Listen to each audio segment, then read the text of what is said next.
সেবাই আকৌ সলনি কৰিছে সিদ্ধান্ত নিশা নহয় দিনতেই দিব ফলাফল ৰাতি 12 বজাৰ বিপৰীতে সেবাই ফলাফল দিব ৰাতিপুৱা 9 বজাত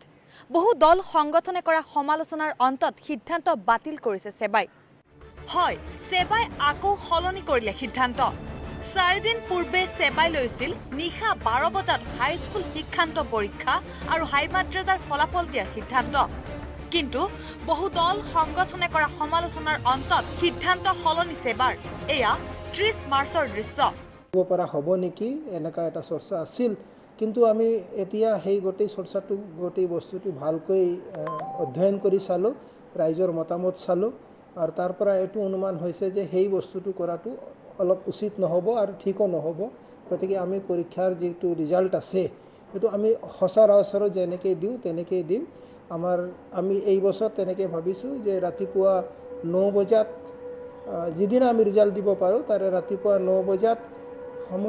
ফলাফলসমূহ ৱেবছাইটৰ জৰিয়তে পাই যাব 4 দিন পূৰ্বে নিশা 12 বজাত ফলাফল দিয়াৰ সিদ্ধান্ত লৈছিল সেবা কৰ্তৃপক্ষই 2019 বৰ্ষত পৰীক্ষাত অৱতীৰ্ণ হৈছিল 3,52,143 গৰাকী শিক্ষাৰ্থী 20 মেৰ পূৰ্বে হাইস্কুল শিক্ষান্ত পৰীক্ষাৰ ফলাফল দিব সেবাই যেটো বহি মূল্যায়ন আছে এটো প্ৰায় এপ্ৰিলৰ 7-8 তাৰিখ মানে সকলো চেণ্টাৰত শেষ হৈ যাব তাৰ পিছত আমি আমাৰ যিখিনি কাম কাজ আছে সেইখিনি আমি চলাম আৰু ৰিজাল্ট দিয়াৰ কাৰণে আৰু আমি এটা এক্সপেক্ট কৰিছো যে 15 বা 20 মেৰ আগে আমি পৰীক্ষাটো 15-20 মেৰ ভিতৰত আমি পৰীক্ষা ৰিজাল্টটো এবাৰ ফলাফলটো দিব পাৰিম 7 এপ্ৰিলত সম্পূৰ্ণ হ'ব পৰীক্ষাৰ বহি নিৰীক্ষণৰ কাম প্ৰতিটো কেন্দ্ৰতে নিয়াৰিকৈ পৰীক্ষা সম্পন্ন পুৱা 9 বজাতেই ৱেবছাইট যোগে লাভ কৰিব ফলাফল দিনৰ 1 বজাৰ ভিতৰত স্কুলত পাব সাৰ্টিফিকেট আৰু মাৰ্কশিট 1 বজাৰ আগে অলমোস্ট সকলো চেণ্টাৰৰ পৰা তেওঁলোকে নিজৰ পৰীক্ষাৰ্থীৰ মাৰ্কশিট আৰু সাৰ্টিফিকেট গ্ৰহণ কৰিব পাৰিব এই প্ৰস্তুতি আমাৰ চলি আছে আৰু ইয়াত